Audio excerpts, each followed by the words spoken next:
Estamos acá con las protagonistas. Algunos decían a la mañana personas normales. Bueno, para mí ellas son héroes anónimas, ya las van a conocer. Así que bueno, primero preguntarles a cada una que se presenten y cuenten a cada uno de nosotros qué es lo que hacen. Pero se presentan no formal, como decíamos ayer, de la puerta para adentro de la casa. Bueno, mi nombre es Viviana Izaguirre, soy médica y de puertas para adentro soy la mamá que hincha. Soy la mamá que dice, muchachos, acá hay que estudiar, muchachos, hay que mantener el orden de la habitación, muchachos, por la vida se va de la mejor manera posible, por la vida se va derechito, se va construyendo.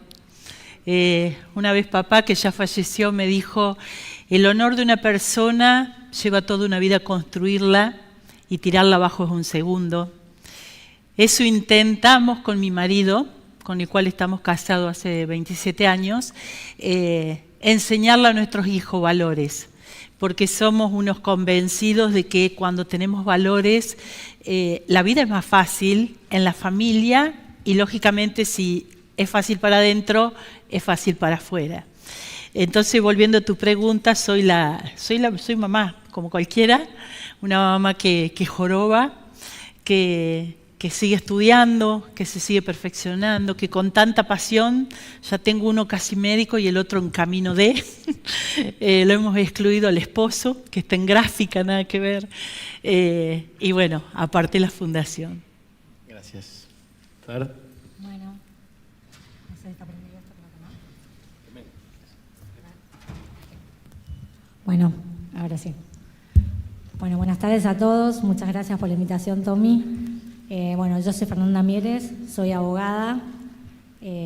Soy socia del Estudio de Carvarela, pero acá estoy en mi rol de presidente de la Comisión Pro Bono del Colegio de Abogados. Ya les vamos a contar qué es eso del pro bono, pero que tiene mucho que ver con esto, ¿no? Como de brindarnos nosotros como abogados con nuestra profesión al servicio de los que menos tienen, que siempre decimos que los que no conocen sus derechos menos los van a poder reclamar o ejercer, y todos como personas tenemos derechos y está buenísimo que exista esta red de abogados que ya les voy a contar, que tengo el honor de presidir, que tratamos de transformar vidas. Bueno, y además de eso, también soy mamá de 3 hijos, a los que también tratamos de, al igual que contaban acá a mi lado, de darles valores y que bueno, que en realidad no sea solo una prédica. Hoy hablábamos cuando preparábamos un poco en la mesa el intercambio de esto, que muchas veces no es liderar con la palabra, sino con el ejemplo, y eso es lo que en mi caso trato de hacer todos los días desde el estudio,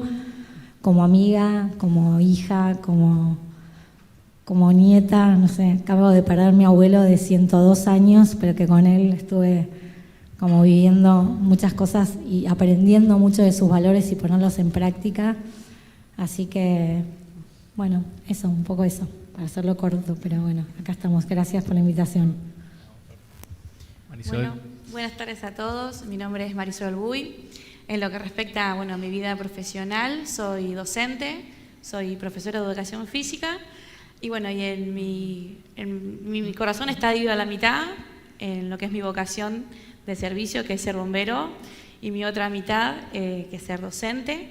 Así que mi vida es un constante tratar de predicar con el ejemplo, hacerlo y bueno, impartir lo que conlleva ser responsable, ser una persona de bien en el sentido de todo el tiempo estar transmitiendo valores positivos a mis alumnos y bueno, cuando llego al cuartel, lo mismo, ser una persona que el otro pueda confiar. Creo que eso es fundamental, así que eso soy una persona muy responsable, diría muy, ¿no? que busca todo el tiempo lo más similar a la perfección, pero bueno, creo que eso la vida me irá diciendo, bueno, hay que aflojar de vez en cuando, pero bueno, no me gusta aflojar, no me caracterizo por eso. Soy una persona que siempre va para adelante, siempre está predispuesta a ayudar al otro, ya sea con un gesto, una palabra, y creo que eso me caracteriza y espero que me siga caracterizando, hasta el último día de mi vida. Gracias, Marisol. Y se olvidó un pequeño detalle, se casa el año que viene, así que quiero pedir un fuerte aplauso para Marisol.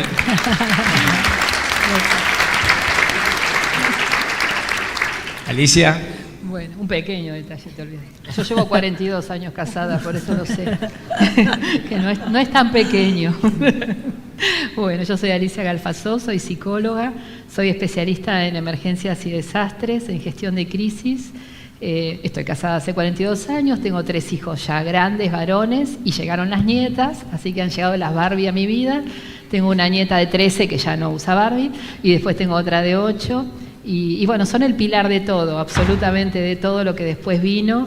Mi trabajo voluntario es a través de la coordinación de una red de ayuda humanitaria en emergencias y desastres, que es la Red PAE. Soy oficial de bomberos en el cuartel de La Boca y desde ahí trabajamos también muchísimo en todo lo que tiene que ver con entender, y es, les diría, la línea de mi vida, entender que somos personas trabajando con personas y que muchas veces se subestima el cuidado emocional y es el eje de todo, absolutamente de todo. Así que es la lucha desde hace muchísimos años, entender que si yo no me sé cuidar no puedo cuidar a nadie, y que cuando hay un conflicto entre 2 personas, el conflicto casi siempre es personal y entonces no se pueden solucionar muchas cosas. Y que para cuidar a una persona que está en crisis tenemos que estar muy bien nosotros. Así que desde ahí trabajo y apoyado absolutamente de mi familia. Gracias, Alicia. No, por favor. Viviana, contanos qué es Todo por Todos y cómo nace. Todo por Todos es pasión.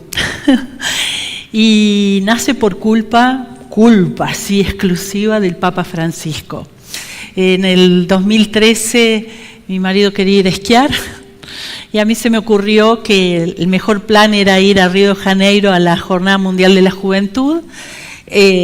Bueno, y hubo unos canjes ahí en la casa, decidimos ir y yo quedé muy impactada con muchas cosas que decía el Papa, hablando de la tercera edad, que había que cuidar las infancias y había que cuidar la tercera edad.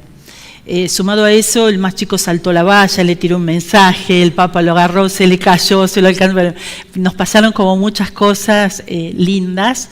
Y cuando volvimos a Altagracia, yo soy cordobesa, se debe notar por la tonada, vivimos en Altagracia, le dije a mi esposo que tenía ganas de hacer algo que me acordaba de esas palabras del Papa, y que a su vez casualmente, mientras esperábamos que él fuera a la catedral ahí en Río, de casualidad habíamos conocido una religiosa de la Congregación de la Misericordia con la cual yo personalmente tengo un vínculo bastante estrecho. De casualidad, realmente habíamos conocido ahí a Betty. Entonces, cuando yo le dije a mi esposo, me acordé de lo que dice el Papa y me acordé de Betty. Me dijo, a ver, Betty está en el Chaco, vos estás en Altagracia, hay un detalle de 1000 kilómetros en el medio. Y yo le dije, sí, pero no sé, algo me gustaría hacer. Bueno, nada, yo con la hermana nos habíamos sacado una foto nada más. Así que me conseguí el número de teléfono, la llamé y le dije que tenía esa inquietud, pero que en realidad hiciera de cuenta que no la había llamado porque yo estaba en Altagracia, yo repetía lo que decía mi marido, y ella allá, y era muy lejos, mucha distancia. Entonces ella me dijo, ponelo en oración, rezá. Entonces yo le dije, pero es que yo no rezo todos los días. O sea, a ver, yo fui a ver el Papa, sí, pero como que me estaba pidiendo mucho. Y me colgó el llamado. Entonces la superiora del colegio de Altagracia me llama para preguntarme cómo me fue. Entonces le cuento y me dice, y a lo mejor te hace falta rezar. Y me cortó también. Viene mi marido y me dice, ¿cómo te fue? Y me mandaron todos a rezar, le digo, no entiendo. Y bueno, y que sí, me cortó. Pasaron unos días, vinieron amigas a ver las fotos, videos de Valentín que había saltado la valla, era toda una revolución ahí en la zona, y en el medio estaba la foto con Betty. Entonces me dicen, ¿y quién es ella? Le digo, ella es Betty, está en el Chaco, ahí a la entradita del Impenetrable, y yo me voy ahora de misión. Como podría haber dicho, no sé, nada.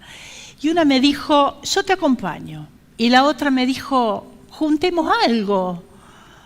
Bueno, vamos. Eso fue final de agosto. Ya ahí la llamé a Betty. Le dije, yo voy a ir, contame qué necesitas, porque yo no sabía ni por dónde arrancar. Y me dijo, bueno, si tenés tiempo, sentate y anota. Bueno, en octubre alquilé una Traffic, fue el primer viaje que hicimos.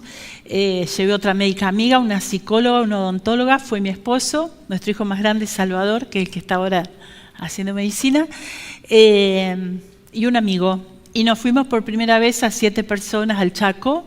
Le hicimos sacar los asientos de atrás y la cargamos, la llenamos de cosas. Dijimos, si necesitan, les llevemos. Y yo alcé 4 bolsas de consorcio con medicamentos, no tenía ni idea qué llevaba. Y bueno, fuimos y la verdad que esa primera vez fue para mí como médico una cachetada, porque ver la cantidad de niñitos desnutridos fue muy, muy doloroso. Entonces, el ingresar al monte, el ver el famoso impenetrable, que yo si alguna vez había escuchado algo, era o que estaban inundados o no les llovía, no mucho más de eso. Y bueno, ese fue el primer viaje. Y cuando volvimos me dijo mi marido, bueno, ya está. No, dije, yo vuelvo, pero vuelvo distinto.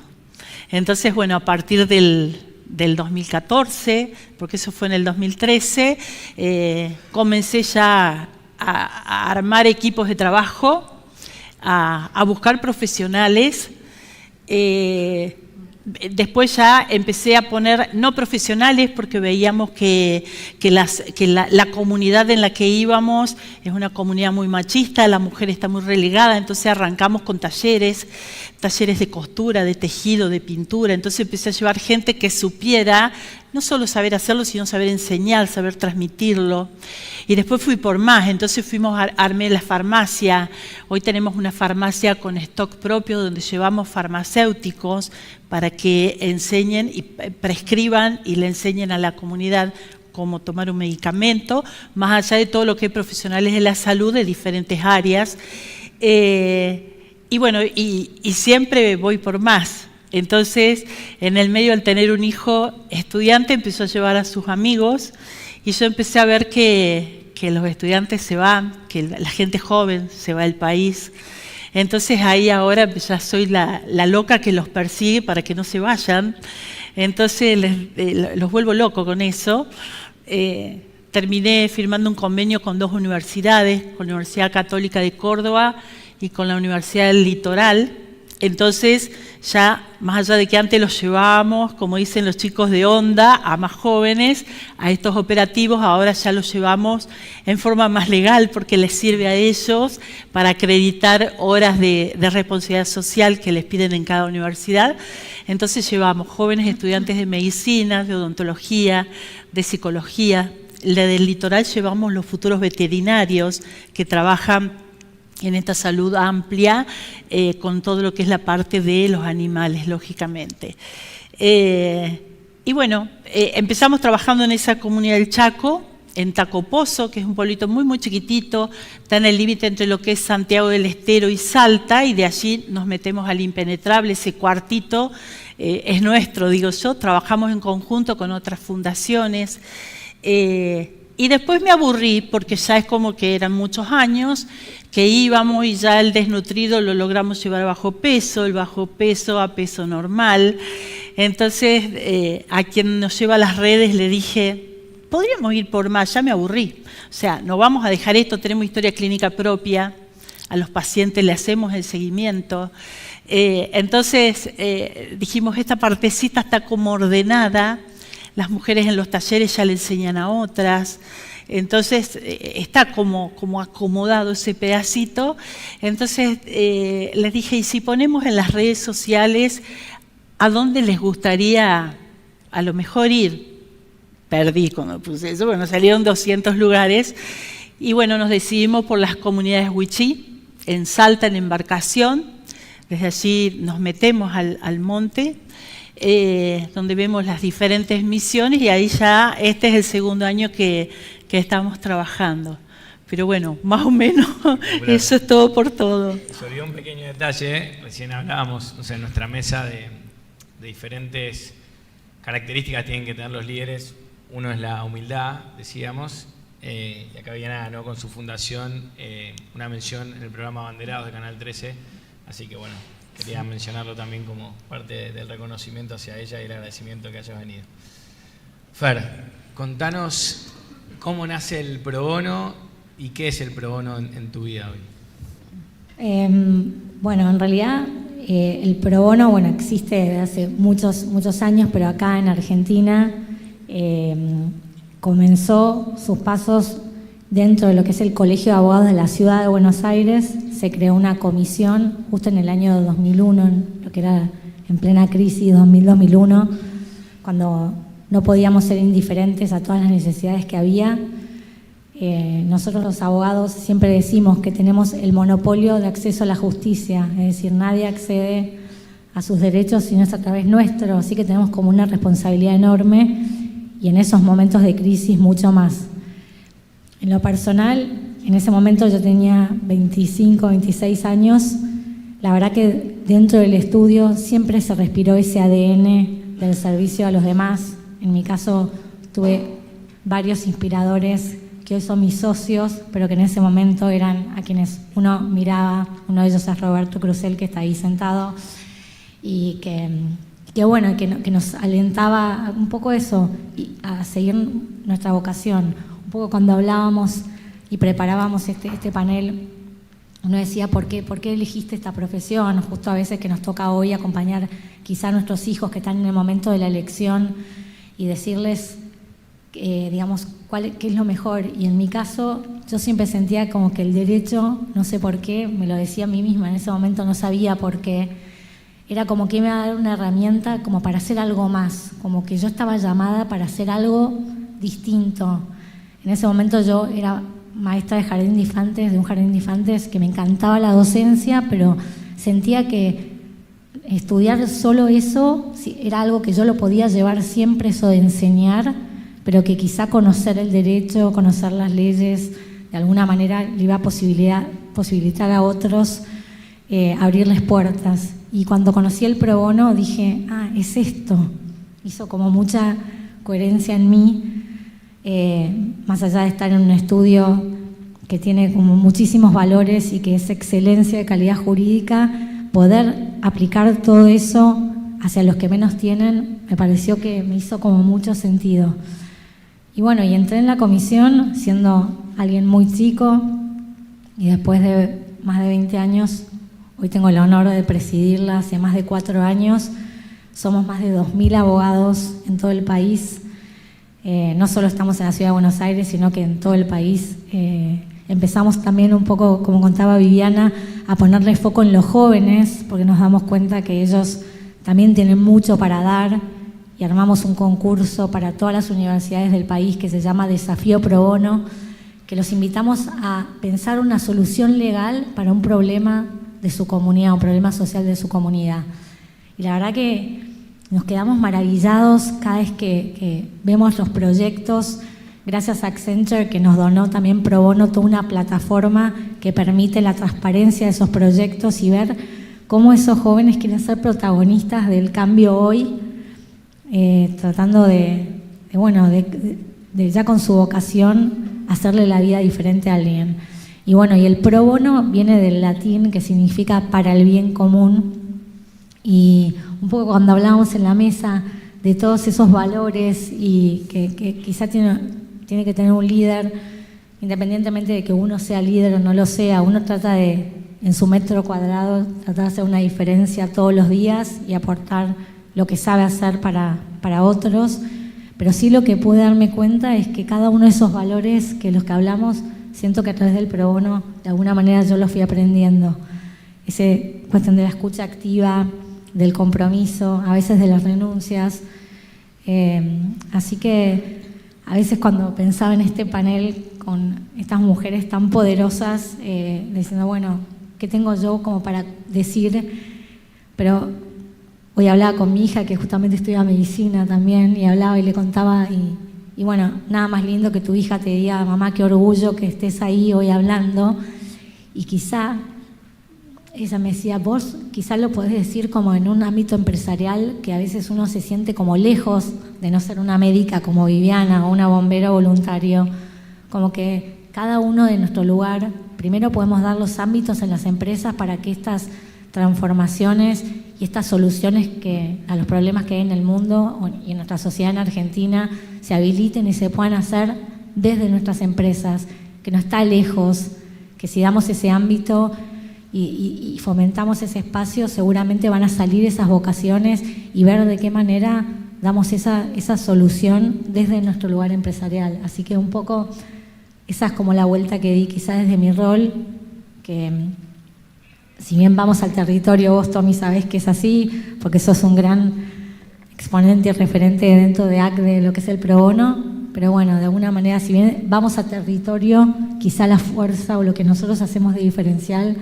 es desde cómo pensar el derecho al servicio de los demás. Gracias, Fer.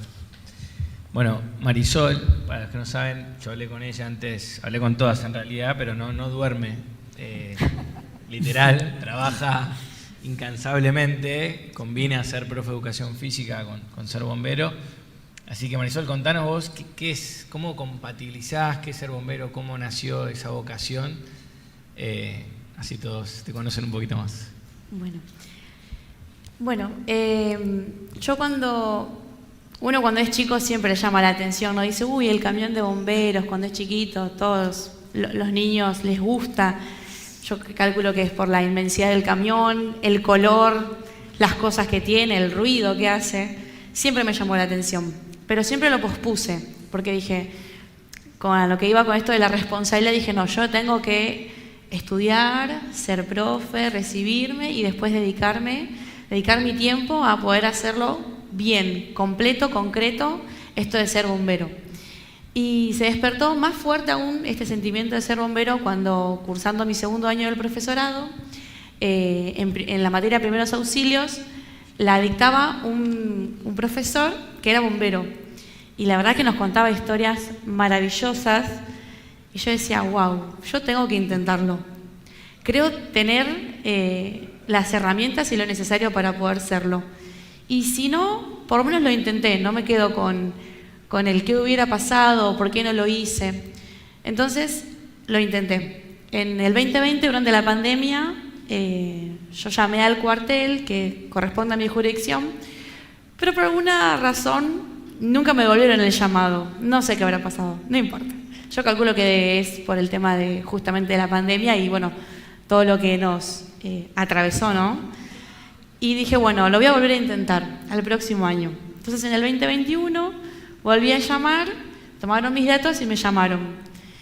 Cuando me llamaron no lo voy a creer, dije, bueno, es el momento, tengo que hacerlo. Y asistí al cuartel, tuvimos la entrevista con nuestro jefe de cuerpo y cuando entré dije, yo necesito estar acá, toda mi vida necesito estar, porque cuando llegué dije, wow, qué personas enormes, porque son personas, no nos olvidemos, somos seres humanos, pero cuando yo los veía dije, wow, porque realmente resignan muchas cosas a veces para estar en el cuartel, para brindar el servicio. Y eso es muy noble de una persona. El tiempo que tenemos en esta vida no lo sabemos cuánto tiempo tenemos. Entonces, destinarle tiempo para salvar vidas, dije, esto es mágico, esto es empatía, esto es honestidad, esto es respeto, es valoración al otro. Y dije, yo tengo que estar acá, necesito formar parte de esto. Y bueno, y así lo hice, me capacité, asistí al cuartel siempre.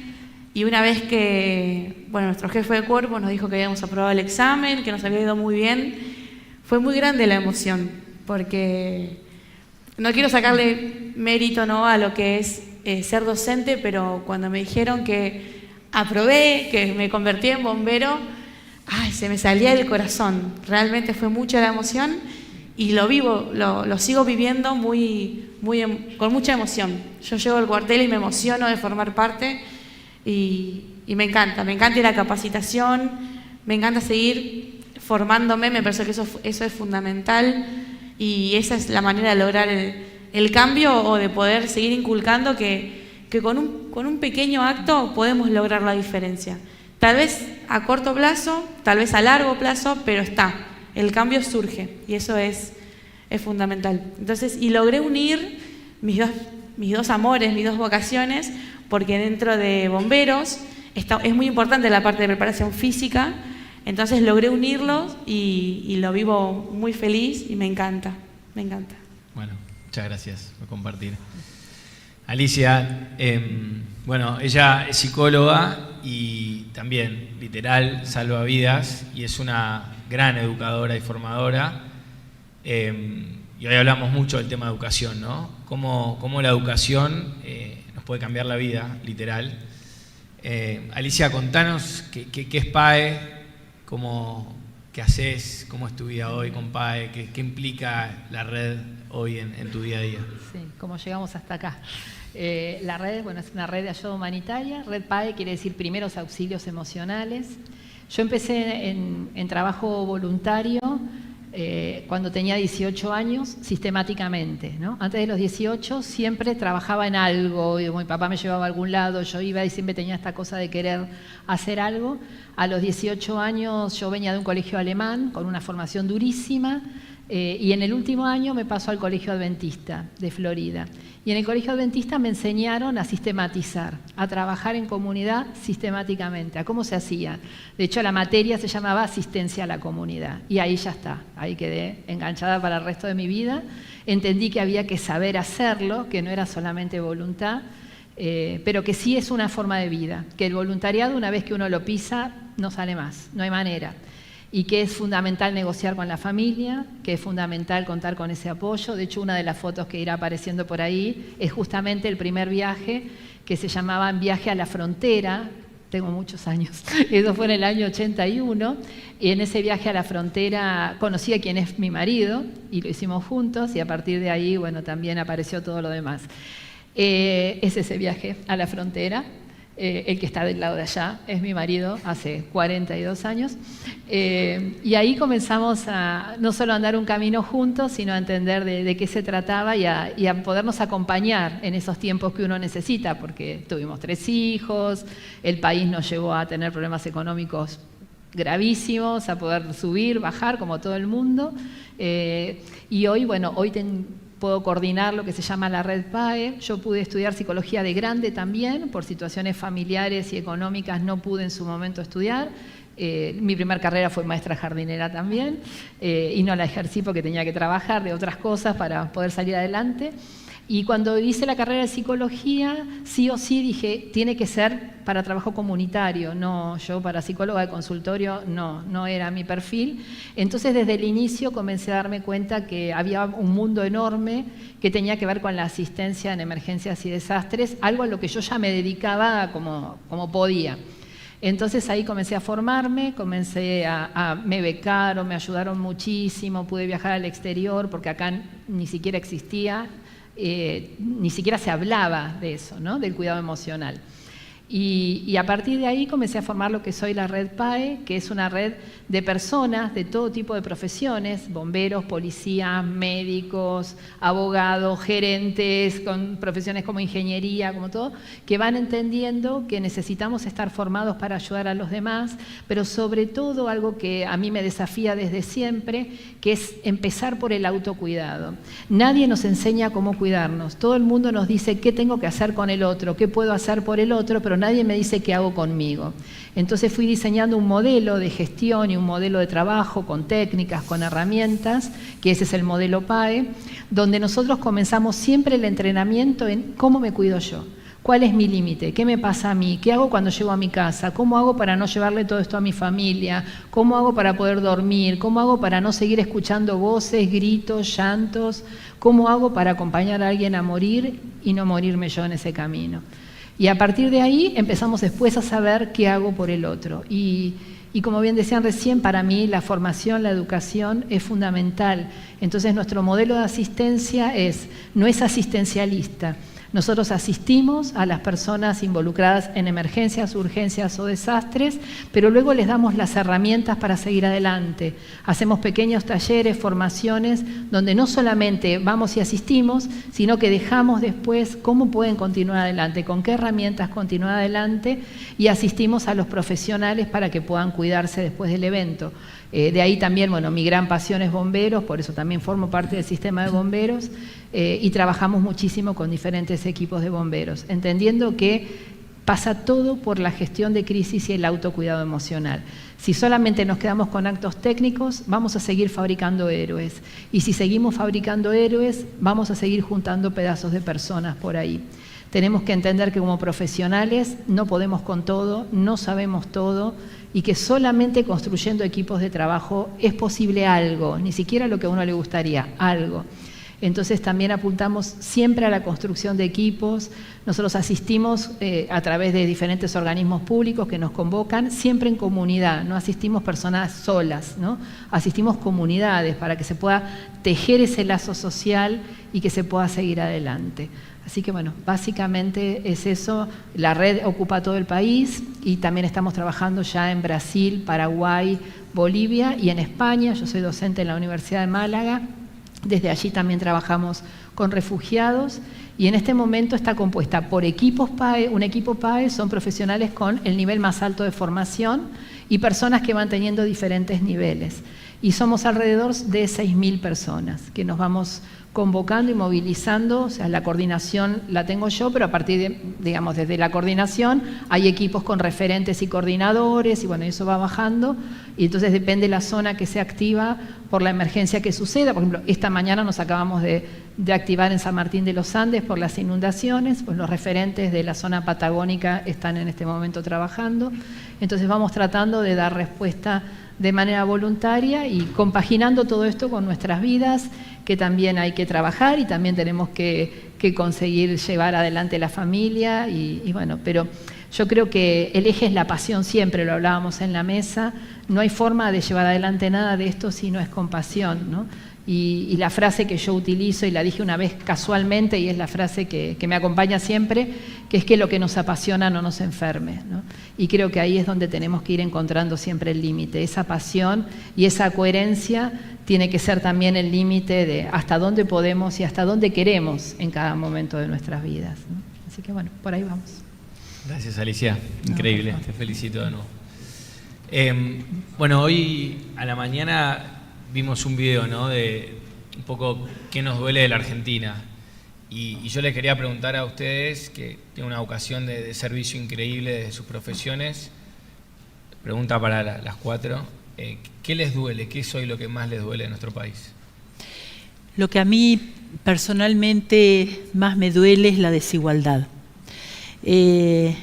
Uno como pueblo, digo yo, como un común, escucha muchas veces hablar a los políticos o empresarios, hablar de que hay que intentar igualar, que hay que intentar que todo el mundo tenga oportunidades. Entonces yo invitaría a muchos políticos que me acompañen para yo mostrarles la realidad de las comunidades wichí. Entonces, me duele que les hayan quitado todo. Me duele que les hayamos intentado robar su propia historia, que los hayamos mancillado, que no los hayamos respetado, que les estemos robando sus tierras y que sus hijos estén literalmente muriendo de hambre. Cuando nosotros estudiábamos los pueblos originarios, todos, ¿qué estudiábamos? Unos palitos, unas carpitas, chapitas, lona. Para el que no sabe, les cuento, están igual.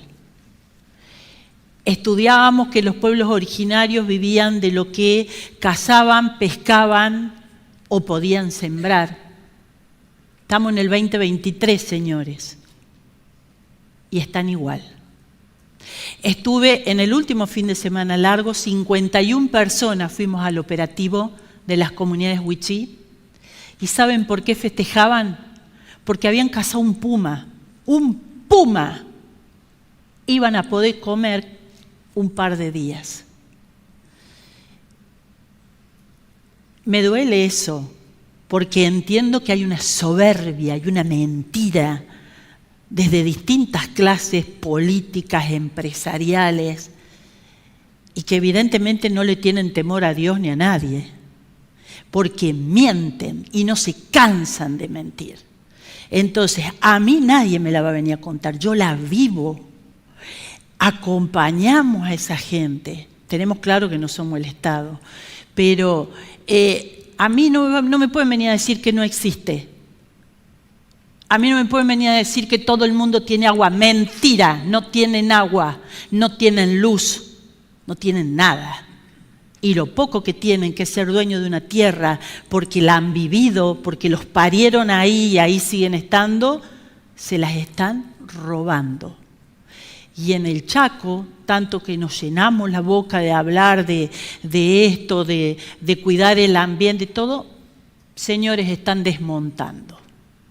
Están sacando a la gente, les dan un puñadito de plata, los instalan en una prefabricada en Taco Pozo,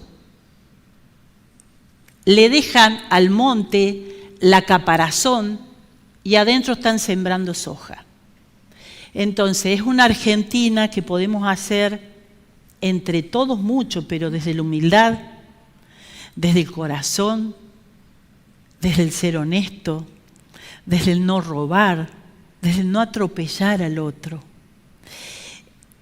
Eso a mí me duele, eso a mí me quita el sueño. Y por eso cuando yo le hablo a los jóvenes y les digo, vénganse conmigo, vamos, trabajemos juntos, hagamos, esta es nuestra casa.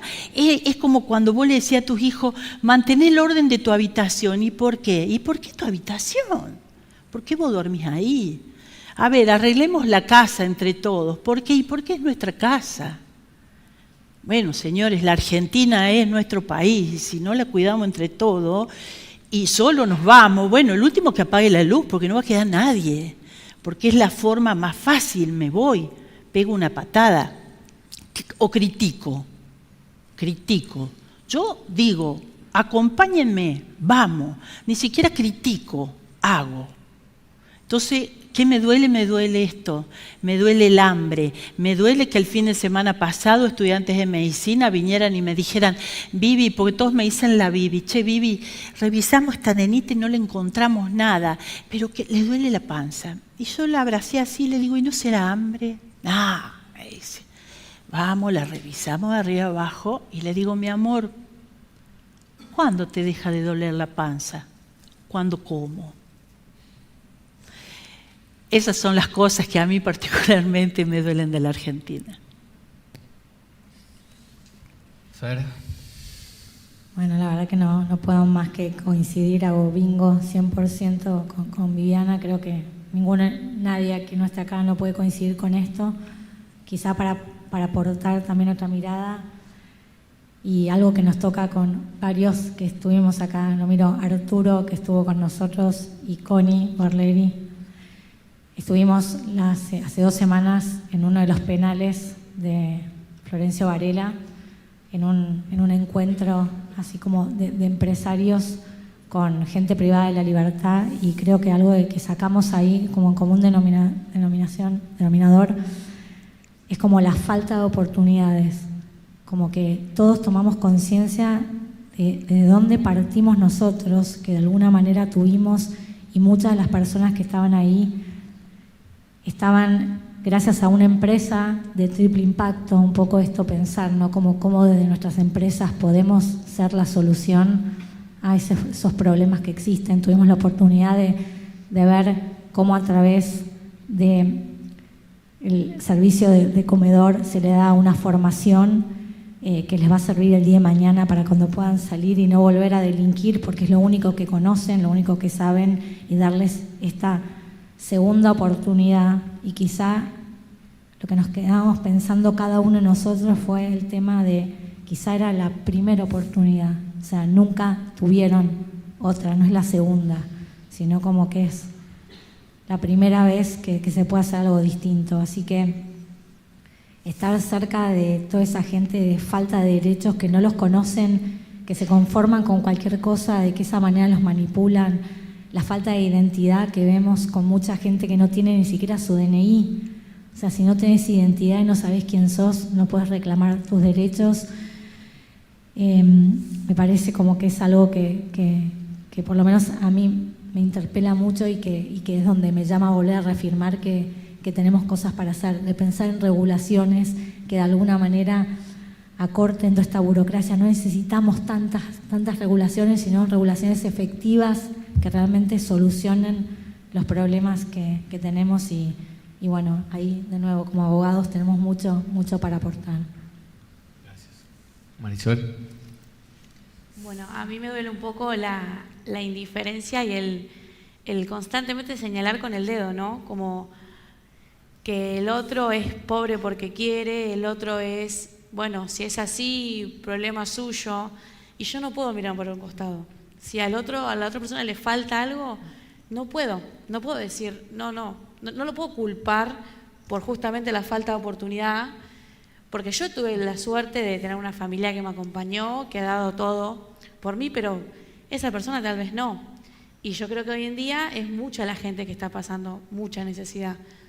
Y creo que es eso, como que por ahí el que tiene o el que moderadamente tiene una vida normal, como señalar y decir que el otro es así porque, bueno, mala suerte.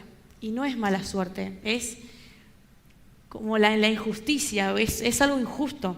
Es algo injusto que por ahí alguien tenga tanto y no sea capaz de sacarse esa venda de los ojos y decir, bueno, habría que generar algo, ¿no? Para que ese que no tiene o el que no puede tenga la oportunidad, por lo menos de intentarlo. Creo que eso es lo que me duele, la indiferencia.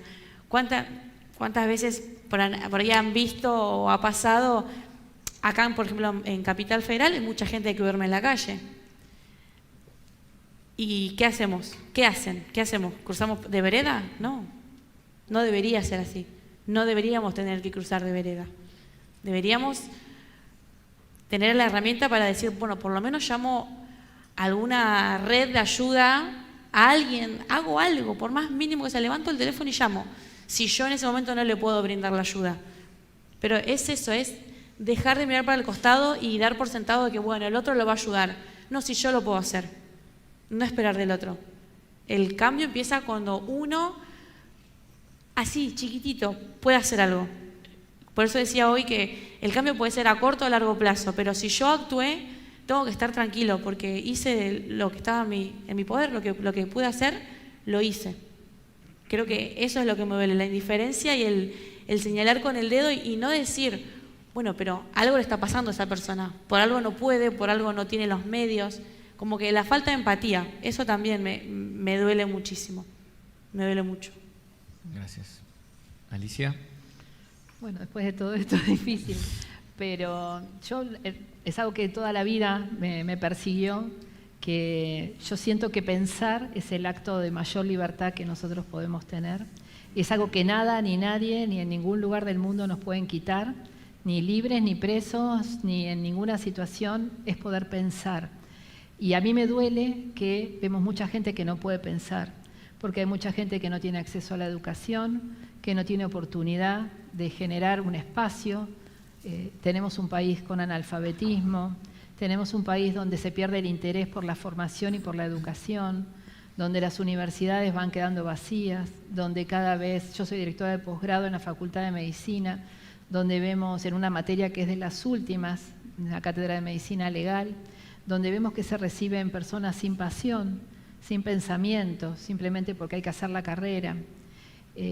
Mi generación era una generación que justamente se dedicaba mucho a pensar y a pelear y a luchar, y a mí me da mucha pena eso, ver que hoy vemos adolescentes, vemos jóvenes que no pueden estar en un debate, que no pueden pensar. Cuando uno no puede pensar y cuando uno no tiene acceso a la educación, no puede elegir. Y cuando no podemos elegir, pasamos a ser corderitos y rehenes de un montón de cuestiones, más allá de lo político, ¿no? Somos rehenes a veces de nuestras propias decisiones, somos rehenes de no poder elegir hacia dónde quiero, qué quiero, con quién, cómo, cuándo, ni dónde. Y eso me duele mucho, ver que cada vez se piensa menos y cada vez se trabaja menos para que la comunidad pueda estar educada y pensando.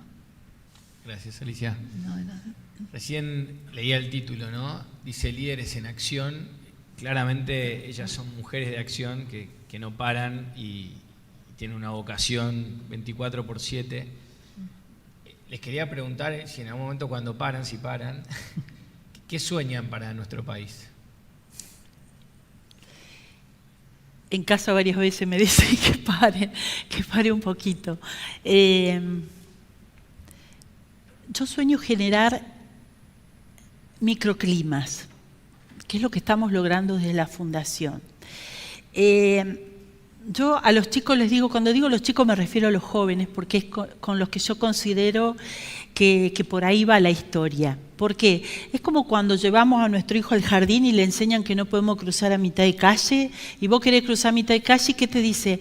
¡Mamá, no se puede por ahí! Y bueno, ¿por qué? Porque lo aprendió.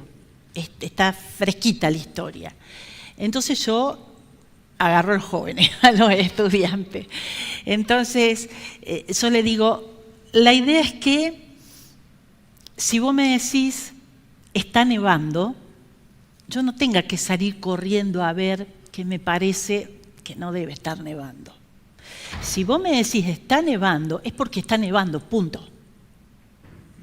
Cuando uno logra eso, con la gente que trabaja, con los equipos que uno va armando de trabajo, es fantástico. Porque yo creo en tu palabra, creo en vos. No tengo que salir a recertificar, a chequear si lo que me decía es cierto. Entonces, el tener confianza creo que es el primer punto. Porque si yo tengo confianza, te estoy respetando. Entonces ya tenemos como dos cosas, confianza, respeto. Y si eso vos lo volcás en un grupo, en un equipo de trabajo, y vas generando más equipos de trabajo, y te vas interrelacionando con gente que piensa igual, que trabaje igual, creo que se logra una sociedad mucho más justa, una mejor sociedad, y creo que es la base de poder salir adelante. Cuando es como en la familia, si vos no confías en tu marido o en tu mujer, se destruye. Entonces creo que con la confianza y con esta cosa de a poco, si esto uno lo lleva a escalas, tiene que ser fácil.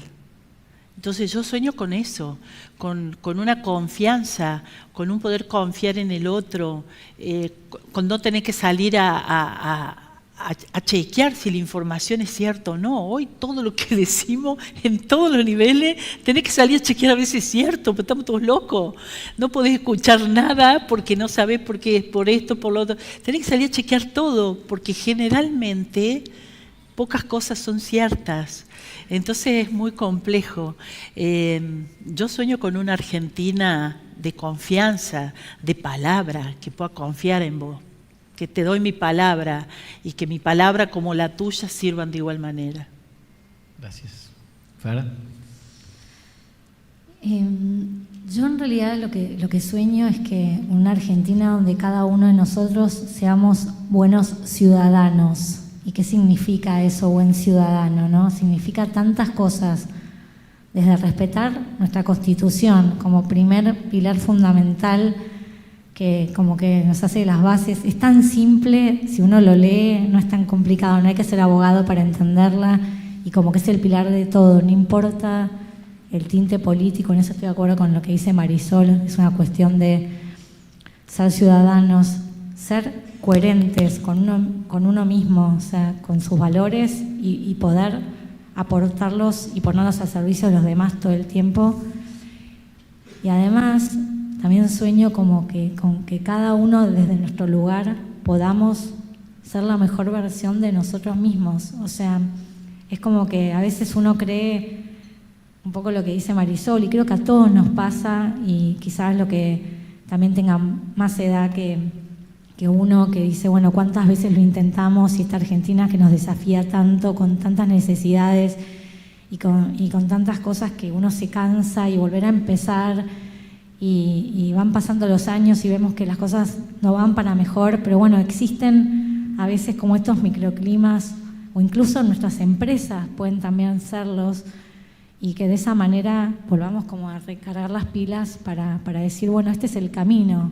Creo que un poco siguiendo, no sé, justo estamos acá en ACDE, siguiendo el ejemplo de Enrique y yo, como que bueno, para mí es un modelo permanente, lo tengo ahí siempre como su estampita inspirador, diciendo, bueno, fuiste un hombre común en un punto, eras un hombre, un empresario con todos los desafíos de ese momento, un hombre de familia, creyente, fuiste coherente, bueno, un poco a ver cómo podemos cada uno de nosotros hacer lo mismo, sabiendo que tenemos que asimismo generar trabajo para nuestras empresas y somos los líderes que estamos a cargo, y generar negocios que esos nos generen también poderle dar de comer a la gente que depende de nosotros, pero no olvidándonos que somos parte de un todo y que haciéndolo de una manera distinta, usando también nuestras empresas como herramienta de cambio, podamos como hacer esa diferencia. Así que en eso creo como que cada uno desde su lugar, o deseo eso, podamos aportar y transformarnos para lograr esa Argentina que creo que cada uno de nosotros quiere para nuestros hijos, de justicia, de bien, de prosperidad y de valores. Gracias, Fer. Marisol, ¿qué soñás? Yo sueño con una Argentina que no tenga miedo a meterse, por decirlo de una forma, de involucrarse con la acción social, con el otro. Creo que tenemos herramientas siempre para ayudar, pero creo que a lo que voy es que si nos ponemos la camiseta de Argentina, no sea solamente por un partido de fútbol. Que respetemos y querramos tener la camiseta puesta, pero todo lo que lleva tener la camiseta de Argentina. No solamente porque Messi ganó un mundial, lo festejamos, por supuesto, pero no es solamente eso. Argentina no es solamente fútbol. Argentina es educación, es salud, es trabajo, es cultura.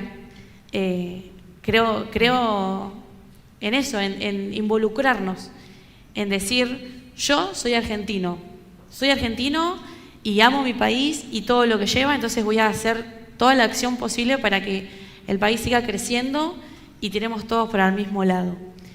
Creo también que sueño con una Argentina que valore a todos sus profesionales, médicos, maestros, profesores. Creo que eso es fundamental. Los docentes formamos otras profesiones y creo que eso no se tiene que perder. Que hoy elijamos estar frente a niños es una tarea muy importante. Y lo hablo desde mi área, que soy profe de educación física y que por ahí no estoy a cargo de cualquiera diría que no es tan importante, pero sí, la salud hoy es fundamental, pero creo que el que elige la docencia elige la formación, elige transmitirle valores que a ese niño, a esa niña, lo va a acompañar toda su vida y lo va a marcar. Entonces buscamos que esa marca sea positiva y que esa marca lleve a ese niño o a esa niña creer en un país más justo o formar un país más justo con los actos y acciones que elija tomar. Creo que eso es fundamental. Gracias. Alicia. Bueno, yo voy a pensarlo más desde lo que yo me dedico, ¿no? Y es también parte de una gran lucha y que me gustaría, el día que me jubile o el día que decida retirarme, poder darme cuenta o poder ver que por fin se nos activó el chip y nos dimos cuenta que somos personas. Llevo una lucha de hace muchos años, por ejemplo, para que en las escuelas se instale 1 hora por semana para que los chicos puedan hablar de lo que les pasa y no simplemente para que el boletín sea como les fue en matemáticas, en biología o en lengua, sino que los chicos tengan 1 hora para contar que el abuelo está enfermo, que el perro se murió, que mi papá cambió de trabajo, que mi mamá se separó, y no existe, y pareciera que no es necesario. Entonces después tenemos adolescentes complicados, y después el adolescente no se sabe comunicar. Hoy tenemos un suicidio cada 40 segundos en el mundo. Y somos uno de los países, y esto lo digo porque me dedico al área de suicidio, somos uno de los países que vamos adelante, lamentablemente, en la tasa de suicidio. El suicidio también está comprobado que no tiene que ver ya casi con salud mental. Solo entre el 5 y el 10% está involucrado salud mental. El resto son problemas psicosociales. ¿Y qué estamos haciendo como sociedad? ¿Qué estamos haciendo que la vida no nos importa? ¿Que no sabemos cómo sujetarnos a la vida? ¿Que vamos atrás de una casa más grande, de un auto mejor, de un viaje a Europa, cuando en realidad ni siquiera sabemos cómo comunicarnos con nuestros hijos, no sabemos cómo abrazarlos, no sabemos cómo escucharlos, no sabemos cómo escuchar a un amigo, a un padre, a un hermano? Entonces yo sueño con eso, que algún día nos demos cuenta que somos personas y que es tan fácil darnos cuenta y hacerlo, y que no implica gasto, que no implica inversión, que implica simplemente darnos cuenta que somos personas. Y ojalá que algún día podamos ver eso, y ahí creo que va a cambiar el país y bastante cosas más que nuestro país. Gracias, Alicia. Bueno, las voy a incomodar un poco ahora.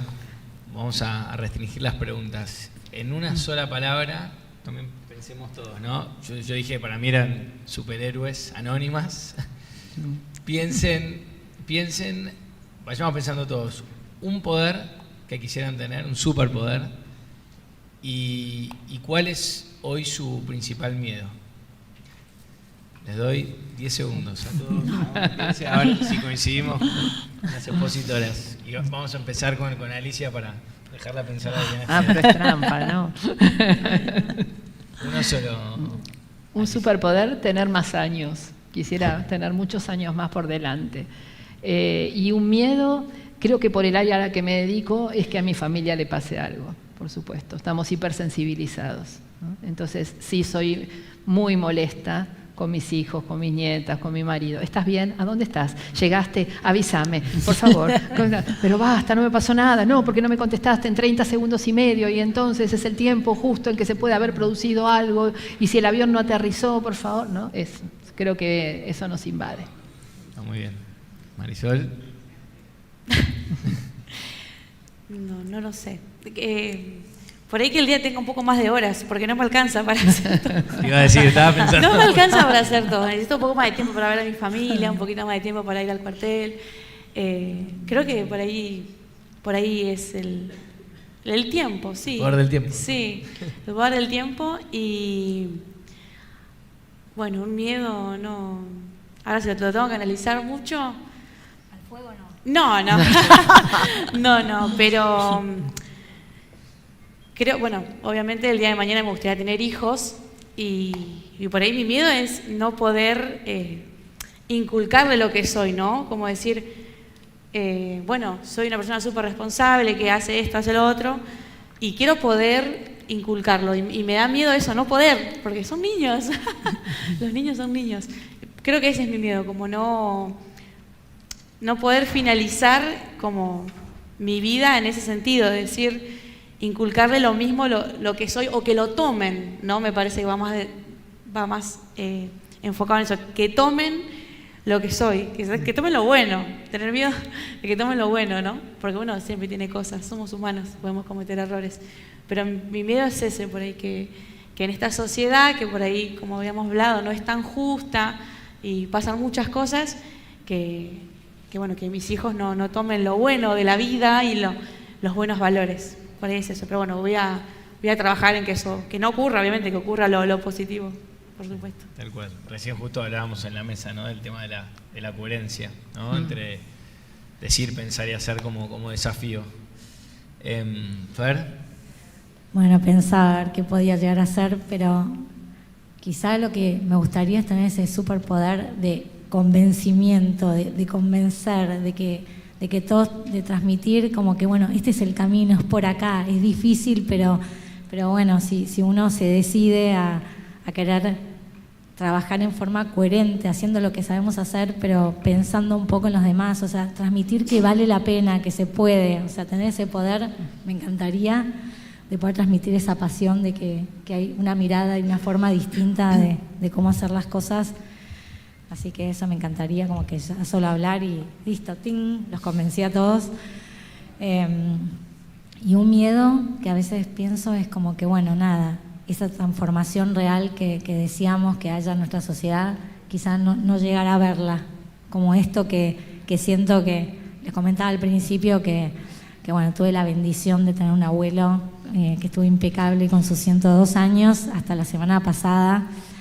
y ver que cuando cumplió 100 años, que fue en la pandemia, le hicimos toda la familia, como no lo podíamos ir a ver, como una caja llena de cartas y de recuerdos y todo. Y me acuerdo que mi hijo, el más chico, le escribía: Carlos, pasaste todo. Entonces le decía: naciste cerca de la Primera Guerra Mundial, pasaste la revolución de no sé cuánto, llegaste a la luna, no sé, iba dando todos los hitos que había pasado él, hasta una pandemia, le decía, como diciendo, bueno, y en realidad, digo, él se murió sin ver el cambio por ahí que hubiera deseado. Entonces, como que eso, digo, ¿no? Como que me da miedo no poder llegar a ver como esa transformación que tanto deseamos y por la que tanto trabajamos. Gracias. Viviana. Y yo ni uno ni otro. Superpoder ninguno.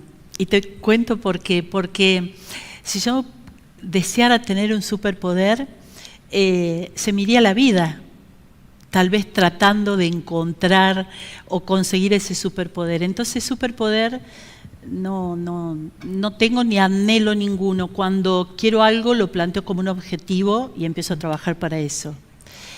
Temores no tengo, porque soy una confiada en Dios, así. Yo no rezo, pero soy muy confiada.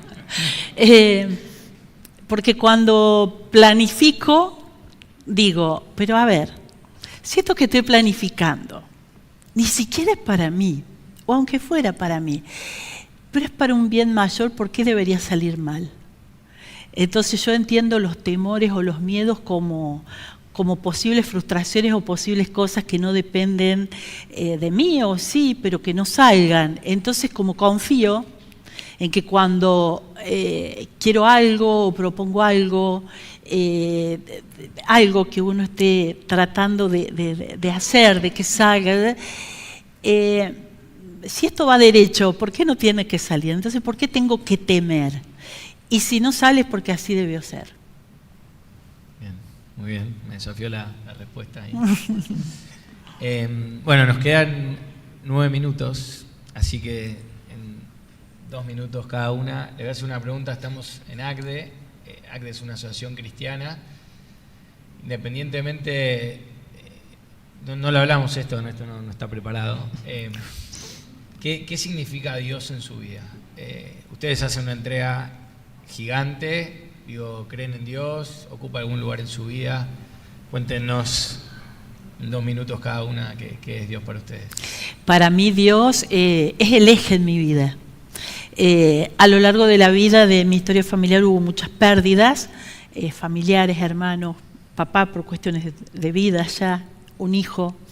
Entonces, y a pesar de todo eso, uno se levanta y sigue.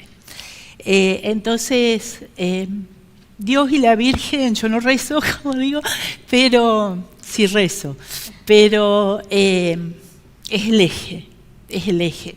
Yo entiendo que si uno no cree, andaría perdido. Por eso cuando me hablas de superhéroes o temores digo ninguno, porque en realidad soy tan confiada en la voluntad divina que hasta acepto las pérdidas, reniego, me enojo, reclamo, las acepto, las entiendo y las termino aceptando.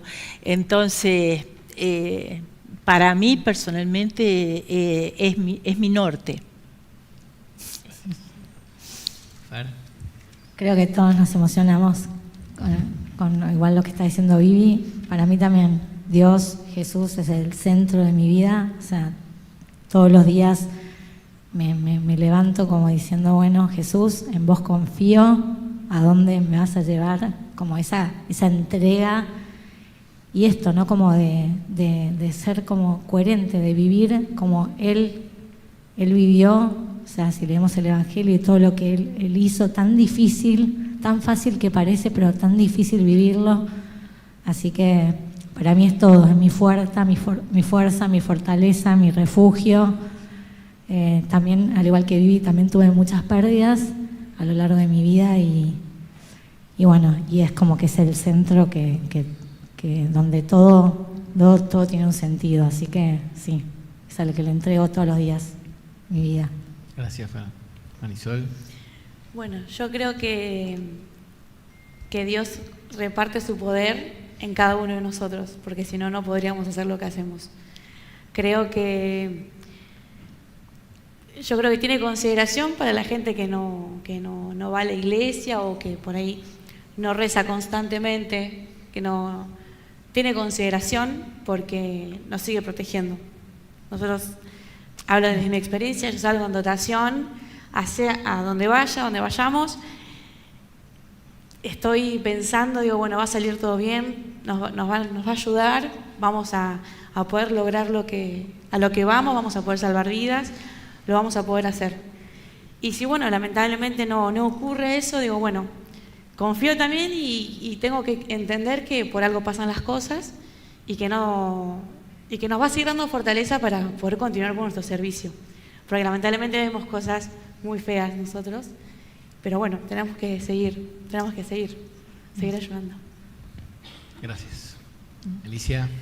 Bueno, creo que Dios en mi caso es desde dónde y hacia dónde, ¿no? Es como un camino circular siempre, ¿no? Es sentir que siempre que dudo y que me hago 1000 preguntas y cuando a veces digo, no sé si vale la pena todo esto, es decir, bueno, nada, soy una herramienta tuya, haz lo que quieras, ¿no? Y de repente algo aparece que te dice, dale, sí, es por acá. Y es a dónde llegar, cuando estoy muy enojada, cuando estoy muy triste, cuando estoy muy angustiada, cuando ya sé que no puedo hablar con nadie todo eso, porque no puedo hacerle daño a otro con toda esa carga que uno tiene, y es ahí donde prendes la velita y empieza una relación totalmente distinta. Y creo que es eso, ¿no? Lo que nos permite seguir estando, creer, pero sobre todo, más allá de creer, sentir, ¿no? Sentir que está ahí y sentir que, bueno, creo que todos tenemos también historias de vida muy difíciles que nos han hecho replantearnos absolutamente todas las creencias, y uno elige volver a creer, pero porque lo siente, no porque es una elección intelectual, ¿no? Es desde el corazón, porque es una sensación de siempre, pertenecer a algo mucho más grande, ¿no? De verdad ser simplemente una herramienta en este momento, y ser parte de algo muchísimo más grande que no tenemos ni idea, ¿no? Esa es la sensación. Gracias, Alicia. Bueno, esto es ACDES, es lo que yo vivo acá, aprender del ejemplo. Ellas son un ejemplo, soy un afortunado de haberlas conocido, de haber hablado con ustedes, haberlas escuchado.